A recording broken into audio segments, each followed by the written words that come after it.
Gregory Bateson was an English anthropologist and social scientist. His physical presence was unmistakable. He was 6'5" with an equally outsized body. In stark contrast, his famous American wife, anthropologist Margaret Mead, was conspicuously shorter. In Mead's memoir, Blackberry Winter, there is a photograph of the mismatched couple side by side. Bateson looks like a benign, rumpled giant, too large to fit within the world, much less a photograph, while his partner stands by in amazement. At first glance, one is reminded of that famous photograph by Diane Arbus of a young giant in the living room of his family's home in Brooklyn, towering over his parents, who stare up at him in disbelief, as if to say, "What did we do to deserve this?" An equally curious portrait was made by Irving Penn of Danish explorer Peter Freuchen and his wife, fashion illustrator Dagmar Kohn. These photographs may also remind us of the Ames Distorted Room, a well-known demonstration in psychology in which a dramatically misshapen room, which its inventor once jokingly called a cockeyed room, appears normal from a single monocular view, but is revealed to be greatly distorted from any other viewing point. As a result, two equal-sized people standing inside an Ames room appear convincingly to be either Lilliputian or Brobdingnagian, depending on where they are standing.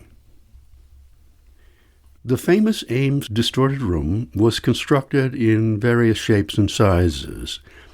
It was designed in 1935 by an American lawyer, artist, optical physiologist, and cognitive psychologist named Adelbert Ames Jr. Sometimes he is also referred to as Adelbert Ames II, since his father, Adelbert Ames, was a famous Union general during the Civil War, while the former son was a Harvard medical scientist named Adelbert Ames III. All three were known by family and friends as Del Ames. The Ames family were blue bloods from New England's upper class. Adelbert Ames II, the Del Ames who concerns us here, was the great-uncle of the writer George Plimpton, sports author and longtime editor of the Paris Review.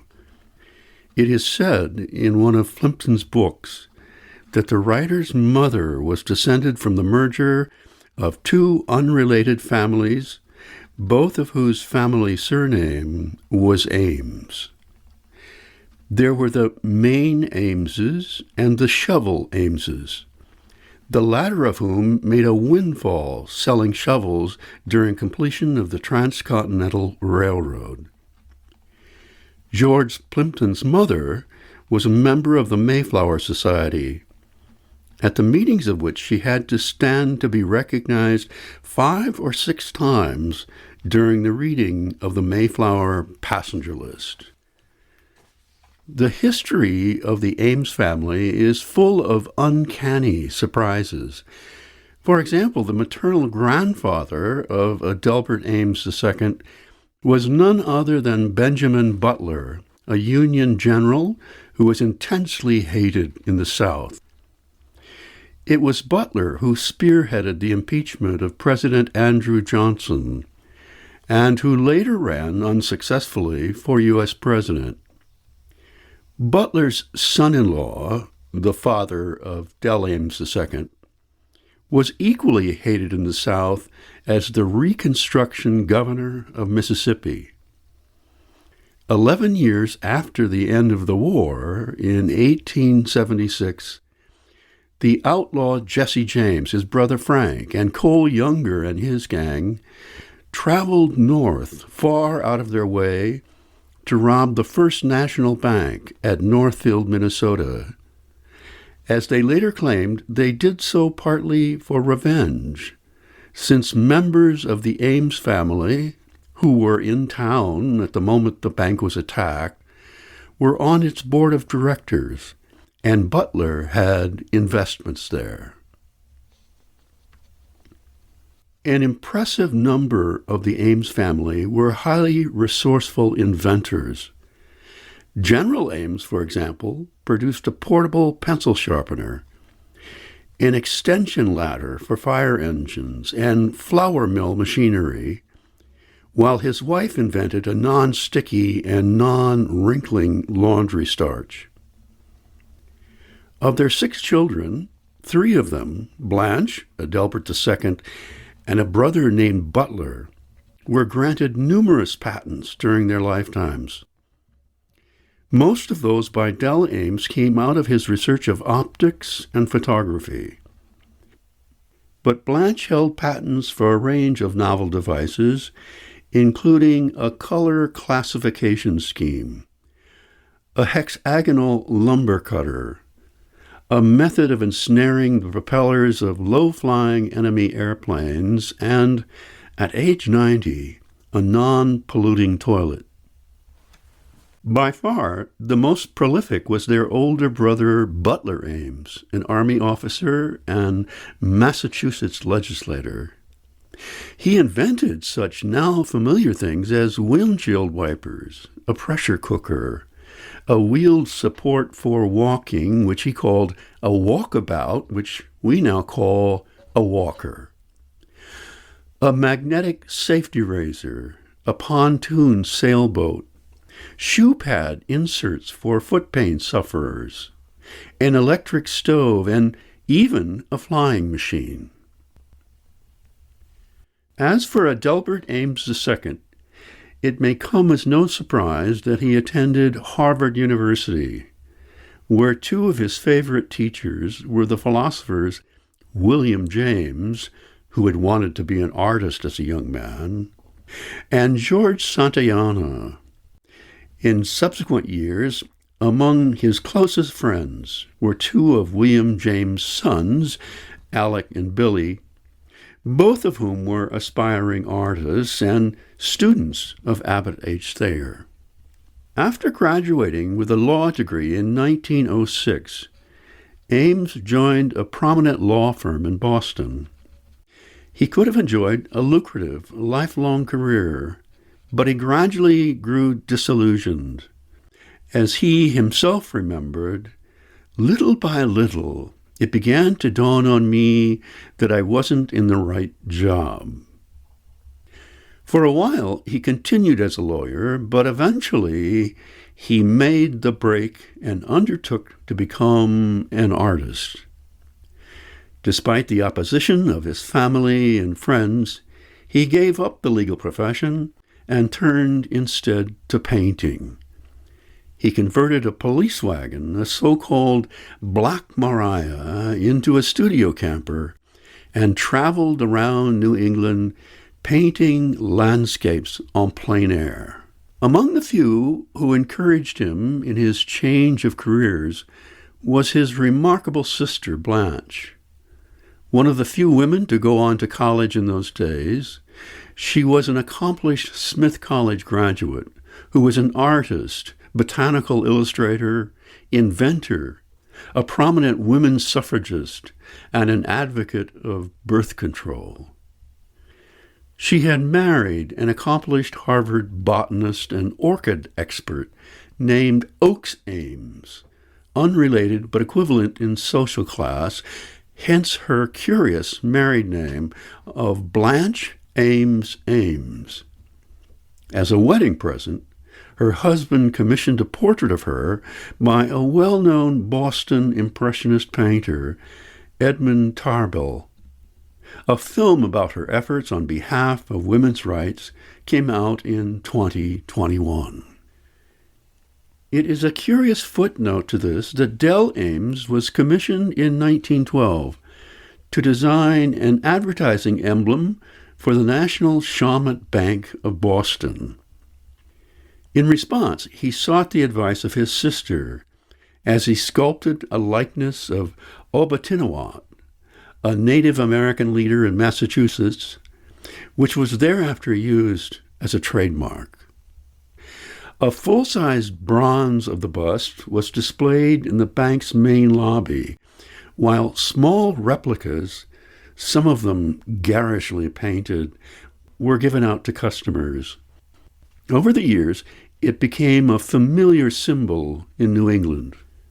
Blanche Ames and her brother Dell worked together on art and vision-related research for several years, often at her extravagant, self-designed mansion, which had the look of a castle, called Borderland, now Borderland State Park, near northeastern Massachusetts.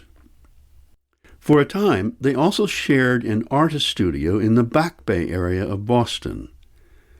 Blanche focused primarily on artistic proficiency, while Dell branched out to look for ways to augment the process of painting by researching the science of vision.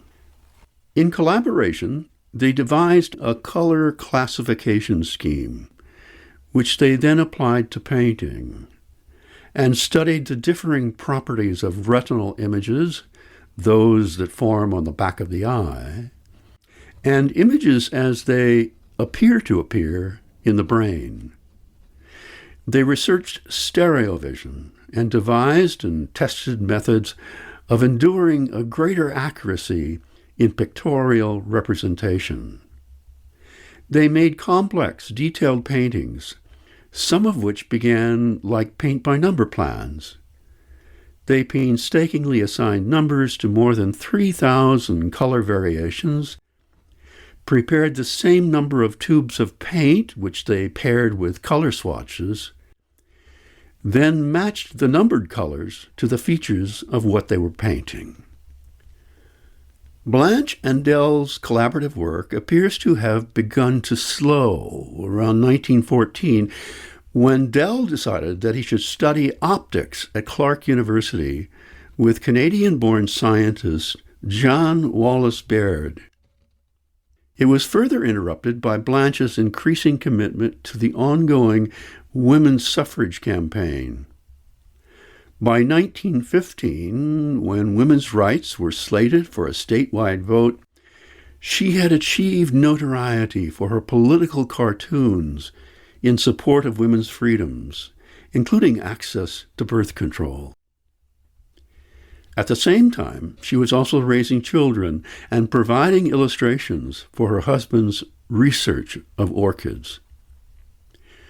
Her collaboration with her brother was further interrupted when the U.S. entered World War I in 1917, at which time Dell enlisted in the U.S. Signal Corps, where he was assigned to aerial surveillance and photography. Blanche and Dell's activities as a team came to a complete standstill in 1922, when, at her husband's urging, she became justly offended by her brother's completion of a vision-related research paper in which he failed to acknowledge her work. She was eventually listed as a co-author, but the primary authors remained Dell and Charles A. Proctor, a prominent physics professor at Dartmouth College, who was an expert on lenses and prisms. Proctor was descended from 4 generations of Dartmouth faculty. He was also an authority on competitive skiing, ornithology, and wildlife photography. Dell and Proctor had initially met at Harvard. They became reacquainted during the war as officers in the Signal Corps, when both were assigned to science and research in Washington, D.C. Meanwhile, at Clark University, John Wallace Baird died unexpectedly in 1919, and when the war officially ended, Proctor encouraged Dell to return with him to Dartmouth to carry on his research of optics and art. At Dartmouth, Ames was given laboratory space in Wilder Hall, where initially he also slept. He was granted a non-teaching research position, and he continued to live in Hanover for the rest of his life. It was in the 1930s that Dell and his research associates at Dartmouth diagnosed an apparent dysfunction of vision he called anisaikonia. With that condition, the two retinal images on the back of the eyes do not match sufficiently, which then impedes their fusion as a single image in the brain. Dell's research of optics and vision had been fueled at first by his interest in art, but it led to his discovery of anisaikonia, Greek for unequal images, and it was that discovery and subsequent research funding from the Rockefeller Foundation, one of whom had been diagnosed with anisaikonia, that led to the establishment of the Dartmouth Eye Institute in 1935. In turn, Dell then became able to experiment more widely and to invent more than 24 highly unusual laboratory setups, including the distorted room. Today, these are collectively known as the Ames Demonstrations in perception. Some of the Ames demonstrations are still commonly featured, if mostly as clever components, in psychology textbooks.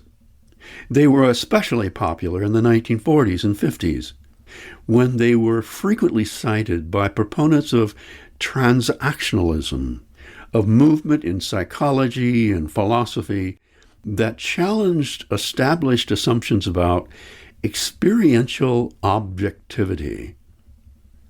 To transactionalists who saw themselves as being allied with the writings of John Dewey, the mind is an active participant in the construction of human experience, and inevitably the result is always a mixture of goals, conjectures, and expectations, not just the things that are being observed.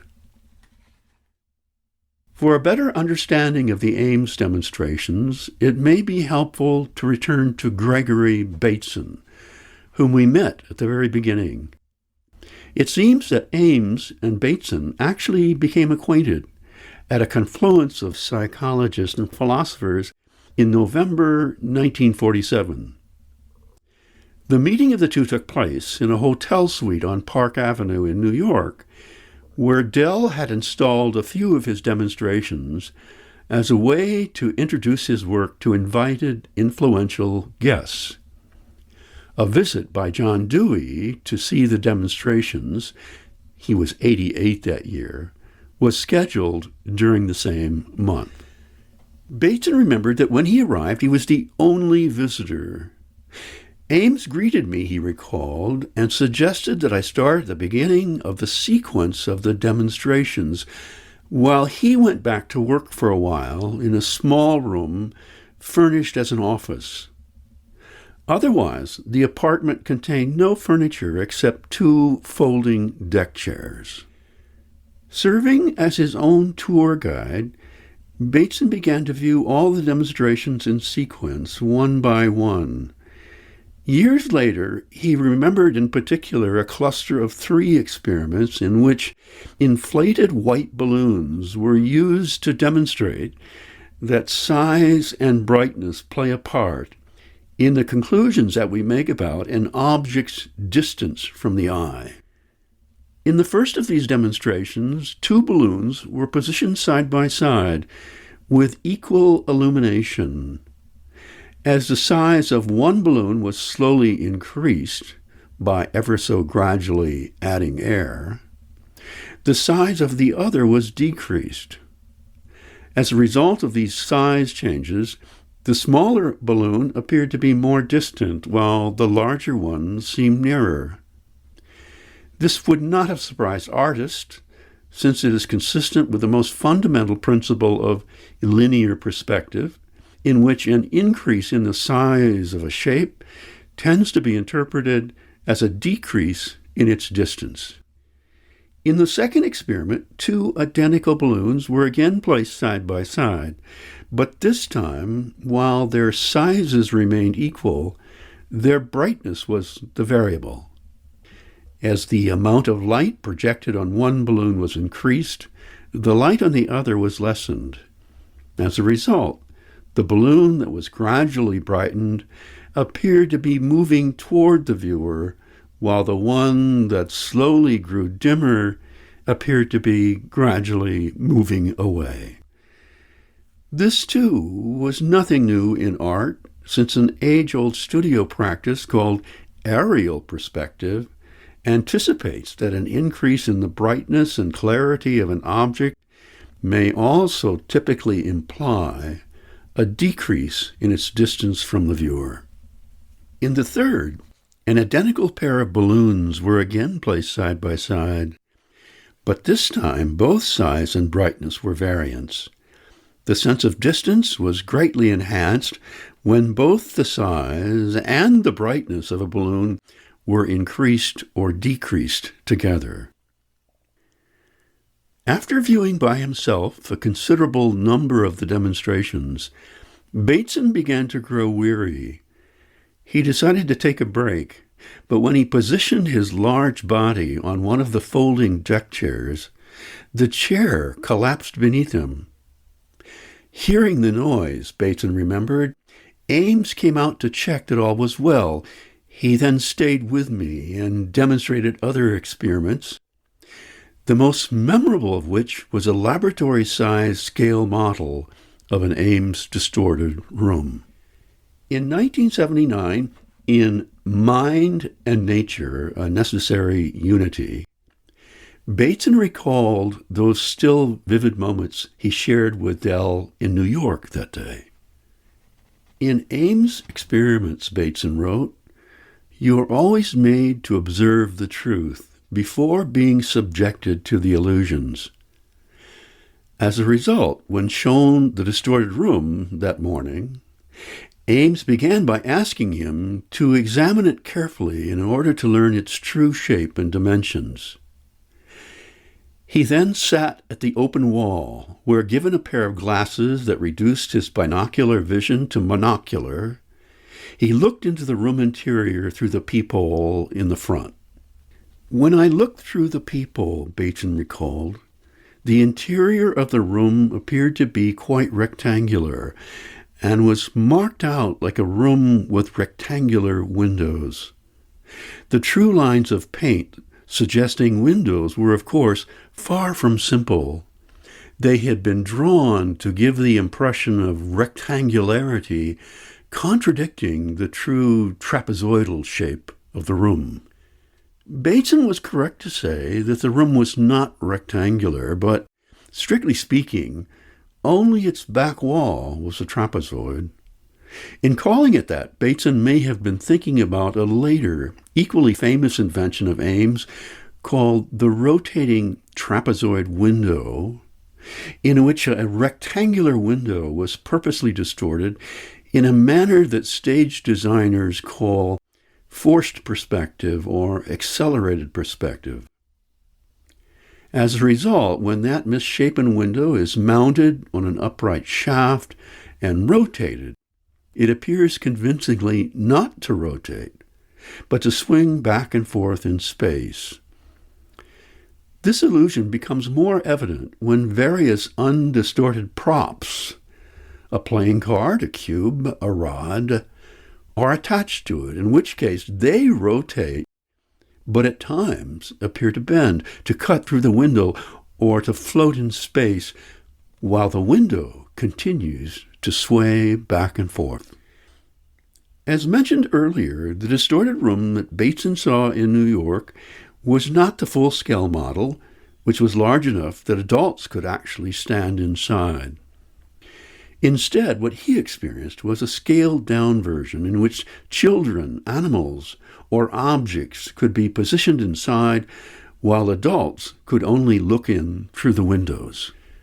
From the place where Bateson sat, restricted to a peephole view, it appeared that the room's interior was a cube. That was the visual reality giving the viewing instructions.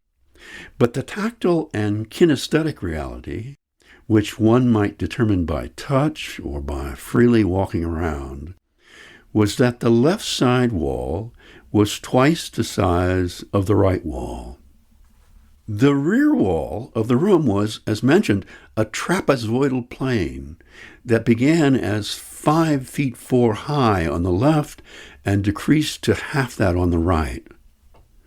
Obviously, the floor and the ceiling were also inclined, and the windows differed in shape and size in compliance with the larger scheme. Dell then provided Bateson with a standard demonstration of how challenging it is at times to reconcile variant sensory cues, in this case vision as compared with touch, especially when they contradict one's past experience. To experience that contradiction, Dell handed Bateson a wooden dowel, like a long lecturer's pointer, and asked him to use it, while still looking through the peephole, to touch a scrap of paper that had been attached to the left rear corner of the room, a task he found reasonably easy to do. But he experienced far greater difficulty when asked to use the same stick to touch a piece of paper on the wall in the right-hand corner. Not once did he accomplish that, Bateson recalled, but gradually his attempts improved as his image of the room evolved to adjust to its distortion. The Distorted Room was the last of the demonstrations that Bateson saw that day in New York. He doesn't mention if he saw the overlapping card demonstration, in which playing cards appear to be at surprising distances from the eye, or the astonishing chair demonstration, in which various suspended shapes appear to take the form of chairs. Afterwards, Dell Ames suggested that they go to lunch. Minutes later, when Bateson went into the bathroom of the apartment to wash his hands, steaming hot water shot out unexpectedly from the faucet clearly marked as cold. After that, as he and Dell Ames walked to a restaurant, Bateson recalled, my faith in my own image formation was so shaken that I could scarcely cross the street. I was not sure that the oncoming cars were really what they seemed to be from moment to moment. For the rest of his life, Bateson never forgot that meeting with Ames in New York. He published a detailed account of it when he was 75 years old, but he also referred to it earlier in his widely read volume of essays, Steps to an Ecology of Mind. To conclude with a bang, not a whimper, let us end by looking briefly at an Ames Distorted Room that has been installed at the Amos Anderson Art Museum in Helsinki, Finland. This is not the room that Ames designed, but it works in exactly the same way, and it results in the illusion that a person is changing in size depending on where he is standing.